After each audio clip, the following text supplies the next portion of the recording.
पंचभद्रीय परविराजकों को समझा रहे हैं। बुद्ध क्या समझा रहे हैं? प्रकाशित कीने आर्य सत्य, प्रकाशित कीने आर्य सत्य, अष्टांग का दिया ज्ञान है। प्रतीत समुत्पाद का बुद्ध ने अच्छा किया संगायन है। 10 अनुस्मृतियां समझाकर ध्यान का खोला रास्ता। 4 ब्रह्म विहार बतला कर योग सिखाए शास्ता। 4 ध्यान समाधि के सर्वोच्च बताते बुद्ध हैं। 5 शील उपासक के जीवन को करते शुद्ध हैं। सो ग्रहण ज्ञान कर बुद्ध का 5 हुए महान है। उन महाश्रमण के चरण में वंदन हमारी शान है। आगे क्या होता है? ये तो महान हो गए, लेकिन आगे क्या होता है?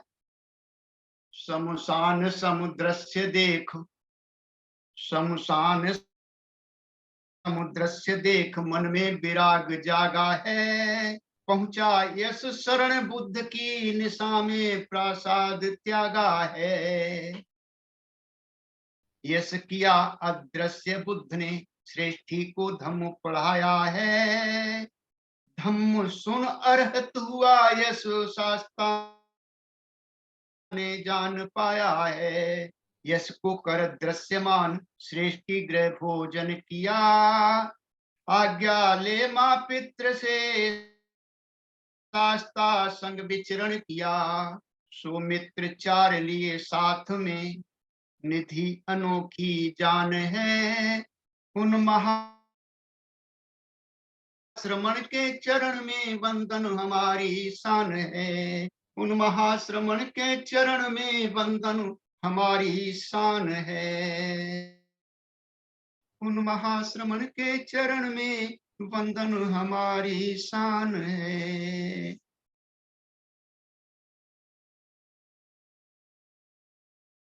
तो आप सभी का बहुत बहुत स्वागत है। पिछली बार मैंने आपको पर बारे में कुछ बताया था बोधिसत्व आदर्श में। आज फिर चलते हैं हम बोधिसत्व की दान पारमिता की तरफ। तो बोधिसत्व की प्रथम जो कामना है क्या है? जिसमें बोधिसत्व कामना करता है कि मैं सभी प्राणियों से उबारूं, मैं सभी सत्वों को दुख से उबारूं, सभी प्राणियों का दुख दूर करूं। तो पहली प्रतिज्ञा बाबा साहब ने बुद्ध और उनके धम्म के अंदर दी है। बोधिसत्व की पहली प्रतिज्ञा कि अनंत प्राणी है, अनंत प्राणी है, आओ सभी को दुख से उबारे, आओ सभी का दुख दूर करें। तो इस तरह दूसरे की समस्याओं को ध्यान में रखकर ही हम अपनी समस्या का हल कर सकते हैं। हम चाहें कि हम दूसरों की समस्या को टालते रहें, दूसरे की समस्या पे हम गौर ना करें और हम अपनी समस्याओं को हल कर लें, ऐसा संभव नहीं है। हम दूसरों की सहायता करते करते, उनके समस्याओं का ध्यान करते करते अपनी समस्याओं को भी सुलझाना सीख लेते। दूसरे शब्दों में देखा जाए तो शील के साथ साथ दान का भी अभ्यास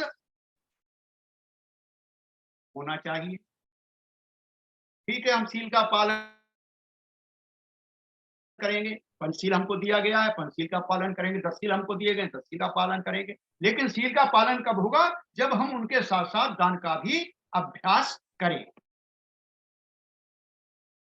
दान भी हम दें। यद्यपि दान देना या दयालुता बोधिसत्व के जीवन और कार्य का व्यवहारिक और परहितवादी पहलू। आप सोच सकते हो कि दान देना परहितवादी है, जो भी आप देते हैं वो अपने लिए नहीं, दूसरों के लिए देते हैं। जो भी आप छोड़ते हैं वो आप दूसरों के लिए छोड़ते हैं। यही 6 पारमिताओं में से पहली पारमिता है। बोधिसत्व की 6 पारमिताएं हैं, तो पहली पारमिता क्या है? दान पारमिता है। और दान पारमिता की श्रेणी में सबसे ऊपर है। दान जो है पारमिताओं की श्रेणी में सबसे ऊपर है, चाहे वो 10 पारमिताओं में हो और चाहे 6 पारमिताओं में हो। बुद्ध की 10 पारमिताएं हैं, उसमें भी दान पहले स्थान पर। क्या आप छोड़ रहे हैं? सिद्धार्थ गौतम सब कुछ छोड़ के चले थे, जो कुछ था उनके पास सब कुछ छोड़ दिया था। आप क्या छोड़ना चाहते हैं? हम क्या छोड़ना चाहते हैं? तो हमें बगैर छोड़े कोई भी हमें लाभ होने वाला नहीं। आपको कुछ न कुछ छोड़ना ही पड़ेगा। अगर आप यहाँ पर सुन रहे हैं तो आप अपना समय दे रहे हैं, समय छोड़ रहे हैं, दूसरा काम छोड़ रहे हैं, तब बैठे हैं यहाँ पर। तो छोड़ना पड़ेगा आपको, बगैर को कुछ भी मिलने वाला नहीं। एक अच्छे कारण से जो हमारी स्वाभाविक आदत होने के बजाय लेने की आदत, आज तक क्या हमारी आदत? अधिकतर लेने की आदत है। मिले, ये भी मुझे मिले, ये भी मुझे मिले, ये भी मुझे मिले, ये भी मुझे मिले, हर चीज मेरे को मिलती रहे। लेकिन ये हमारा स्वाभाविक आदत है सभी की, मेरी भी है, उसमें मैं बाहर नहीं हूं। हाँ, बजाय देने के हमारी क्या है? लेने की स्वाभाविक आदत है। चाहे यह किसी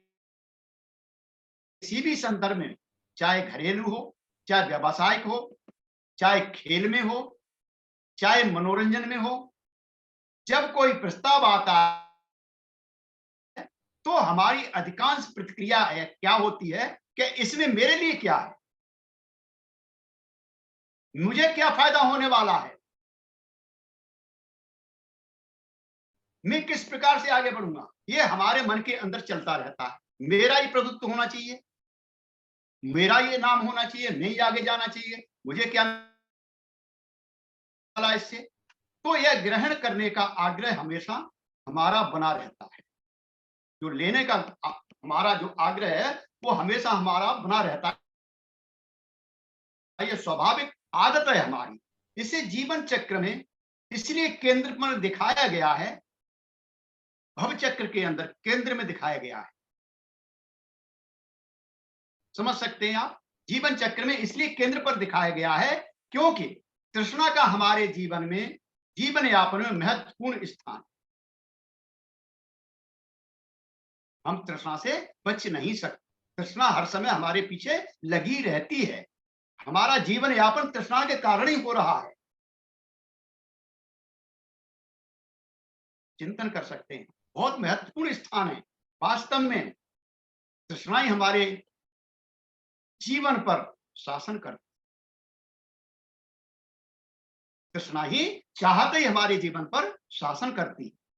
अच्छी तरह से आप सोच सकते हैं, चाहे वह अचेतन ही क्यों ना हो, हमें समझ में आए या ना आए, लेकिन वास्तविकता क्या है कि तृष्णा पर ही हमारा जीवन आधारित है। हम तृष्णा से ही चल रहे हैं, चाहे किसी भी प्रकार की तृष्णा क्यों न हो। यदि हम बोधि के पास कहीं भी पहुंचना चाहते हैं, यदि हम बोधि के पास कहीं भी पहुंचना चाहते हैं तो यह प्रवृत्ति हमको बदलनी पड़ेगी। इस प्रवृत्ति को हमें उलटना पड़ेगा, इसको विपरीत करना पड़ेगा, ये आदत हमें पलटनी पड़ेगी। क्या आदत पलटनी पड़ेगी? जो हम यूं करके हाथ करे रहते हैं कि हमें कुछ मिले, हमें कुछ मिले, ये हमको हाथ यूं करके करना पड़ेगा कि हम देना हम स्थान पर रखें कि हम क्या दे सकते हैं, किसी को क्या दे सकते हैं, क्या छोड़ सकते हैं। देने यह प्रथम पारमिता है। आप जानते हो, अच्छी तरह से बता दिया मैंने, आप भी जानते हो कि पारमिताओं में 10 पारमिताओं में पहली दान पारमिता है। बोधिसत्व 6 पारमिताओं वो पहली पारमिता है। आप बाबा साहब के जीवन से परिचित हैं और सभी जानते हैं कि बाबा साहब का जीवन कैसा रहा है। आप देख सकते हैं कि बाबा साहब ने क्या क्या छोड़ा। उन्होंने तो परिवार भी छोड़ दिया था, हमारे लिए, क्योंकि देना लेने के ठीक उल्टा है। देना लेने के ठीक विपरीत है, उल्टा है। तो शिक्षा क्या कहती है? शिक्षा कहती है कि आप नैतिकता से कर्तव्यनिष्ठ भले ही ना हो, आप नैतिकता से कर्तव्यनिष्ठ भले ही ना हो, आप भले ही 5 मिनट ध्यान न कर सकें, आप भले ही 5 मिनट ध्यान न कर सकें, धर्म ग्रंथों को भले ही आप बहुत कम पढ़ते हो, परंतु यदि आप किसी प्रकार का उच्च जीवन जीना चाहते हैं, अगर आप जो है धार्मिक जीवन जीना चाहते हैं, शुद्ध जीवन जीना चाहते हो, तो कम से कम आपको देना होगा, कम से कम आपको कुछ न कुछ छोड़ना ही होगा। यदि आपको कुछ छोड़ना अच्छा नहीं लगता, यदि आपको कुछ छोड़ना देना अच्छा नहीं लगता, या दूसरे की जरूरतों पर ध्यान नहीं जाता, दूसरों की जरूरतों पर ध्यान नहीं जाता, तब धार्मिक रास्ते पर आप दूर तक नहीं जा सकते। धार्मिक रास्ते पर आप जो है दूर तक नहीं जा सकते, और जो है आपका जो है आध्यात्मिक जीवन आगे नहीं बढ़ पाएगा। दूसरी तरफ यदि आप थोड़े भी मुक्त हस्त हैं, अगर आपका हाथ खुला हुआ है देने के लिए थोड़ा सा ही, तब आप कुछ भी हो, आप कुछ आशा कर सकते धार्मिक दृष्टि से। और यही महायान का संदेश है, यही जो है महायान का संदेश है। ये प्रथम आपकी संपत्ति सौंप देने का नहीं है, यह प्रश्न जो है अपनी संपत्ति सौंप देने का नहीं है। यह क्या है? दयालुता का सबसे बढ़कर एक मन और हृदय की बात है। संपत्ति सौंपने के लिए कोई नहीं कहेगा आपसे कि आप अपनी संपत्ति छोड़ दीजिए, ये दान कर दीजिए, कोई नहीं कहने वाला। जितना आपकी सामर्थ्य है उतना दीजिए, लेकिन दीजिए। क्या है? हमारी दयालुता का एक पैमाना है, एक बात है जो हमारे मन और हृदय में ये जो है उतर सकती है। शायद आपके होने की स्वयं कुछ देना पड़े, छोड़ना ही बोधसत्व की भावना, छोड़ना ही बोधसत्व की भावना है। बोधसत्व किसी को भी आप पढ़ लीजिए, किसी भी चरित्र को बोधसत्व को पढ़ लीजिए, उन्होंने छोड़ा है, दिया है, समाज को दिया है, सभी को दिया है, यहाँ तक कि पशु पक्षियों को भी दिया है। आप जातकों में पढ़ सकते हैं। तो बौद्ध ग्रंथों में दान के विषय में बहुत कुछ कहा गया है, पढ़ते आए हैं। इसमें कुछ चिंतन करने लायक है। क्या करने लायक है? वो विधिवत है, गंभीर अध्ययन के लायक है, जो इस प्रकार है। ये मैं भी कई बार बताता हूं, हमारे आदरणीय धर्मचारी कई बार बताते हैं कि दान किसको दिया जाए। पहली बात, दान किसको दिया जाए। दूसरी बात है इसमें चिंतन करने की कि क्या दिया जाए, दान में क्या दिया जाए।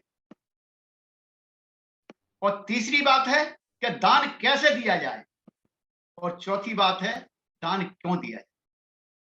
4 बातें आपको चिंतन करने लायक। तो पहला, दान किसको दिया जाए। भाई और बहनों, आप सभी को मालूम है कहां पर हमको दान हमें दान देना है, कहां नहीं देना है, आपको ये पता होना चाहिए अच्छी तरह से, क्योंकि आप त्रिरत्न बौद्ध महासन के संपर्क में आ चुके हो। ये त्रिरत्न बौद्ध महासन केंद्र आपके ही दान से चल रहा है, आप ही दान दे रहे हो तभी ये चल रहा है। और आप निरंतर रूप से प्रतिदिन इसका कोई न कोई लाभ ले रहे हो। सिद्धांत रूप में सभी प्राणियों को देना चाहिए, सिद्धांत रूप में तो सभी प्राणियों को देना चाहिए। जबकि संसार में ऐसे कम लोग हैं जो सारी मानव जाति की भलाई करने की स्थिति में, यहां कोई भी इतना संपन्न नहीं है कि सारी मानव जाति की भलाई कर दे। तो बौद्ध सत्व में हम 3 वर्ग बता रहे हैं। बौद्ध साहित्य के अंदर 3 वर्ग ही हैं जो बोध सत्व के लिए उल्लेख मिलता। बोध सत्व किस किस का भला करता है, वो जो है हम यहाँ पर देखने वाले हैं थोड़ी देर के लिए। इसमें पहला बोधिसत्व के मित्र और संबंधी है। हाँ, मित्र मेत्ता भावना करते हैं तो सबसे पहले स्वयं के लिए करते हैं, उसके बाद अपने प्रिय मित्र के लिए करते हैं। तो ये भावना है तो सबसे पहले क्या बोधिसत्व के मित्र और संबंधी है। दयालुता सबसे पहले घर से ही प्रारंभ होनी चाहिए। अगर आप घर में दयालुता नहीं रखते, भाई बंधुओं से दयालुता नहीं रखते, अपने कुटुंब संबंधियों से दयालुता नहीं रखते, तो फिर आप जो है दूसरों से भी दयालुता नहीं रख सकते। सोच सकते हैं आप अच्छी तरह से। तो सर्वप्रथम ये घर से ही आरंभ होनी चाहिए, बाद में बाकी संसार के लिए। मेत्ता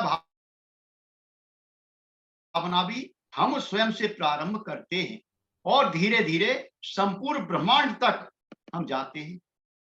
मात्र मानव तक ही सीमित नहीं रहते। आप देख सकते हैं जब मेत्ता भावना करते हैं, क्या हम मानव तक सीमित रहते हैं? हम तो उन वायरसों को भी मेत्ता भावना कर स्वास्थ्य के लिए अनुकूल नहीं है, क्योंकि किसी न किसी कारण वो भी हमको अलर्ट करते रहते हैं।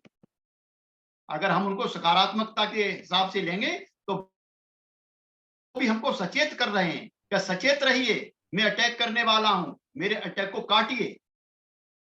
ये पहला वर्ग है।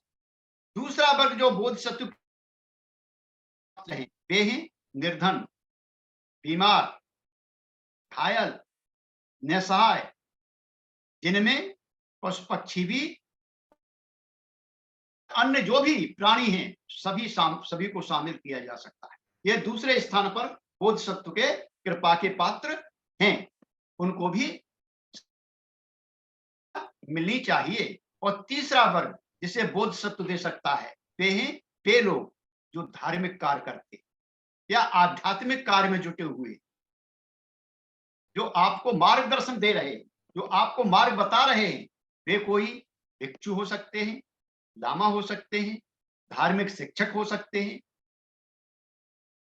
बोधिसत्व इनका भी ख्याल रखता है। बोधिसत्व आदर्श जो है इनको भी मान सम्मान देता है, इनको भी आपको दान देना चाहिए, क्योंकि वो आपके जीवन को सुधारने के लिए लगे। परंतु चौथे आदर्श रूप में हम सभी रचनात्मक कार्य करने वालों को शामिल कर सकते हैं।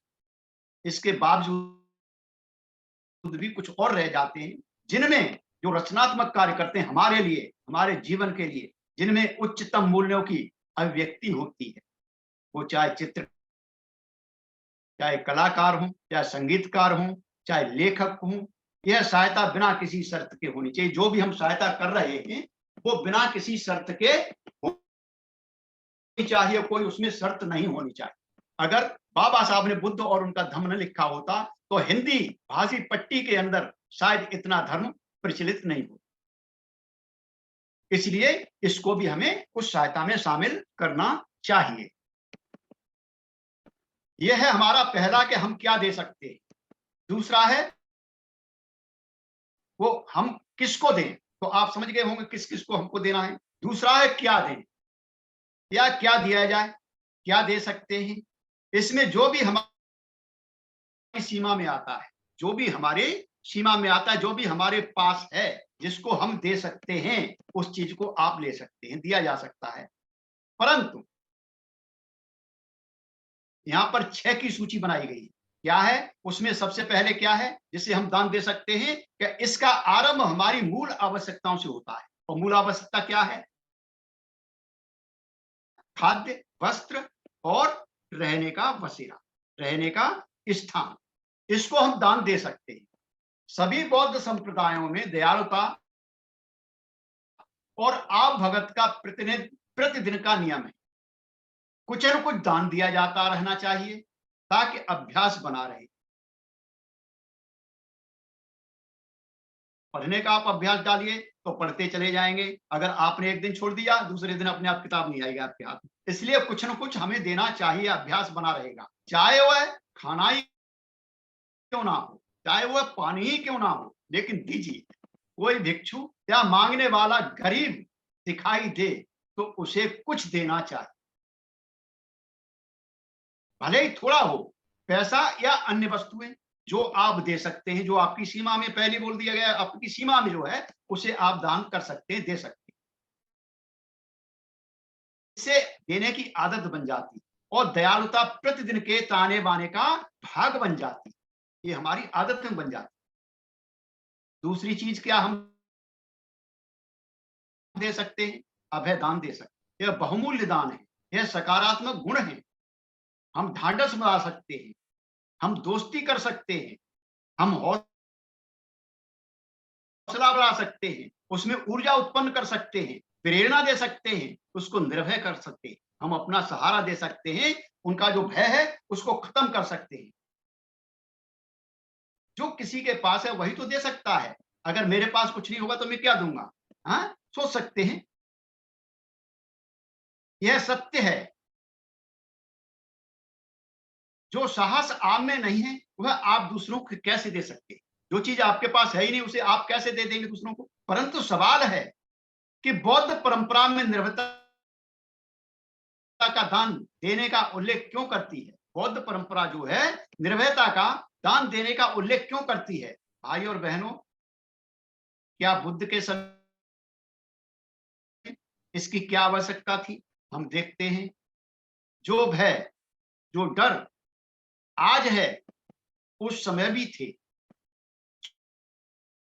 चोरी, डकैती, बाढ़, आग, भूकंप, बीमारी, मौत, अतिवृष्टि, अनावृष्टि, ये बहुत सारे कारण हैं जिनमें दान की आवश्यकता होती है, देने की आवश्यकता होती है। जो पीड़ित हैं उनको ढांढस बंधाने की आवश्यकता होती है।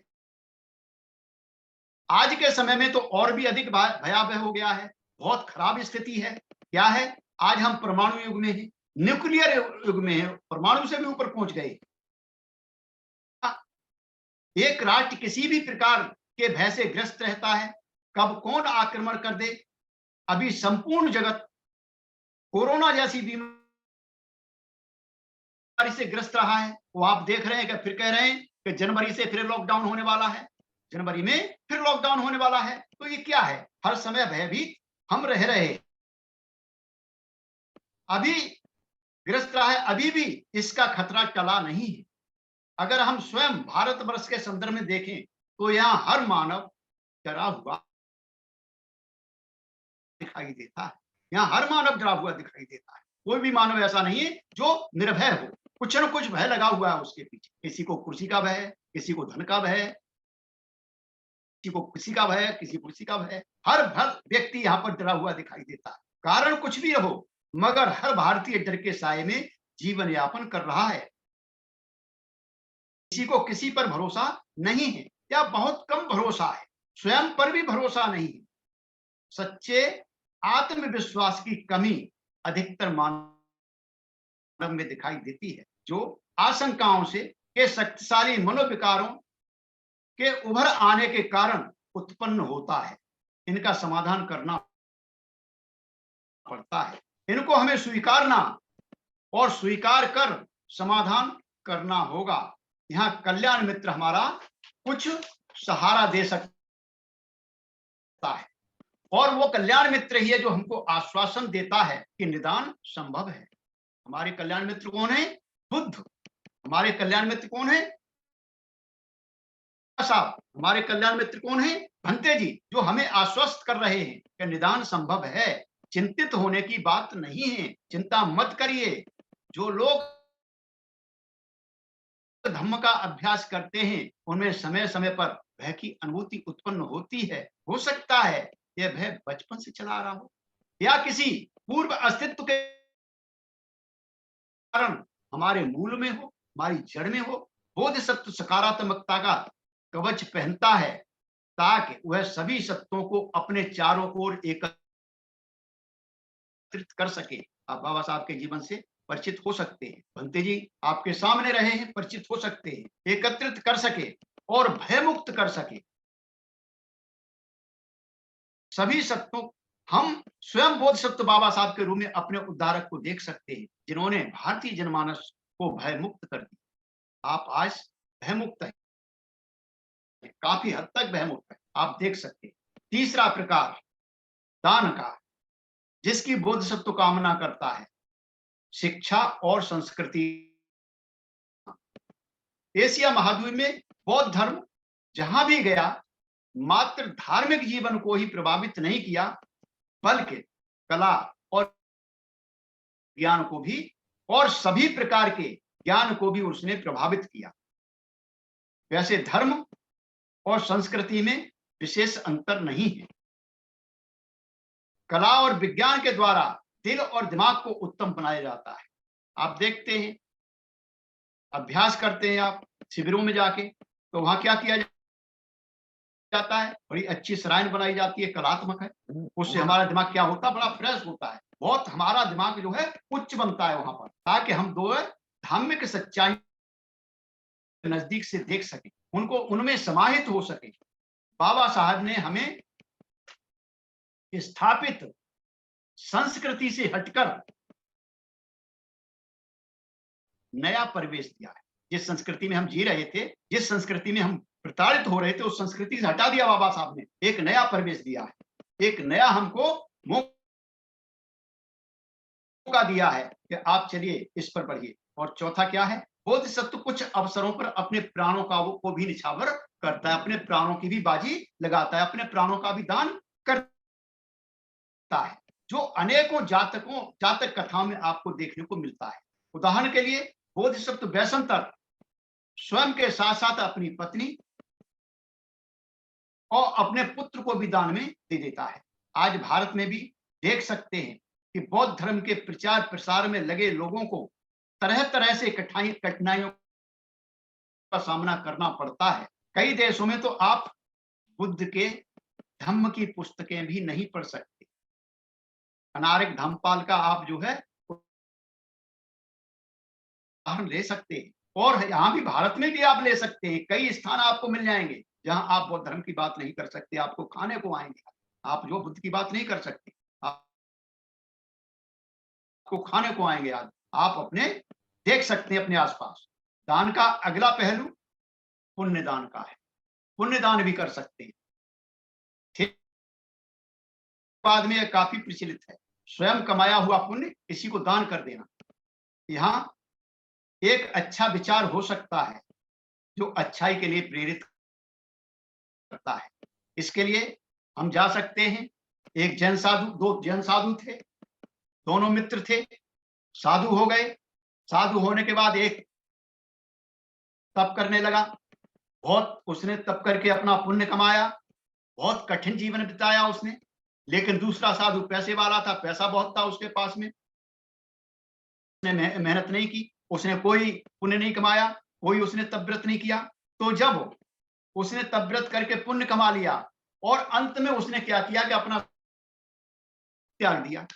जब त्याग दिया तो मित्र के पास पहुंचा कि मित्र तुमने क्या प्राप्त किया? कि मैंने भाई ये प्राप्त किया।